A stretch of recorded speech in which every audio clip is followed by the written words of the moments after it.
Hey, so in this video, what we're going to do is we're going to talk about how to write the response instead of write out the equations and calculations for the previous problem, the problem in which we were studying the wave speed in changing media. The problem said that in section of a metal bar that's made of lead, in which the speed of sound is 1100 meters per second and the wavelength is 5.5 meters, there's also a section 2 that's made of gold with the speed of sound of 3,300 meters per second.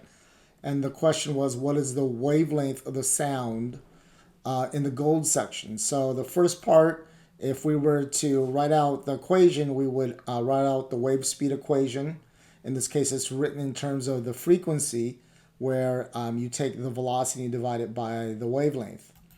If we were to write this out, we would say as long as the material doesn't change, the speed of the wave will remain constant and will follow the relationship in which the frequency is directly proportional to the wavelength and inversely proportional to the wavelength. So the frequency is directly proportional to the wave speed and the frequency is inversely proportional to the wavelength. Then we would actually go through the calculation, dividing the wave speed of the sound in lead, which is 1100 meters per second, by the wave speed of the sound, by the wavelength of the sound, yields a frequency of 200 hertz. Then we would notice that the frequency of the sound in lead is the same as the frequency of sound in gold.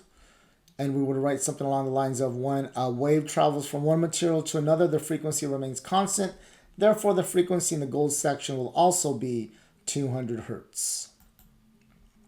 Finally, in solving for the wavelength, that's what the equation would look like. What we would write out is using the wave speed equation again, but for the gold section, we find that the wavelength is directly proportional to the velocity and inversely proportional to the frequency. Dividing the velocity of 3,300 meters per second by the frequency of 200 hertz yields a wavelength of 16.5 meters. So that's how we would go about writing out the solutions if we were asked to do them without equations and calculations.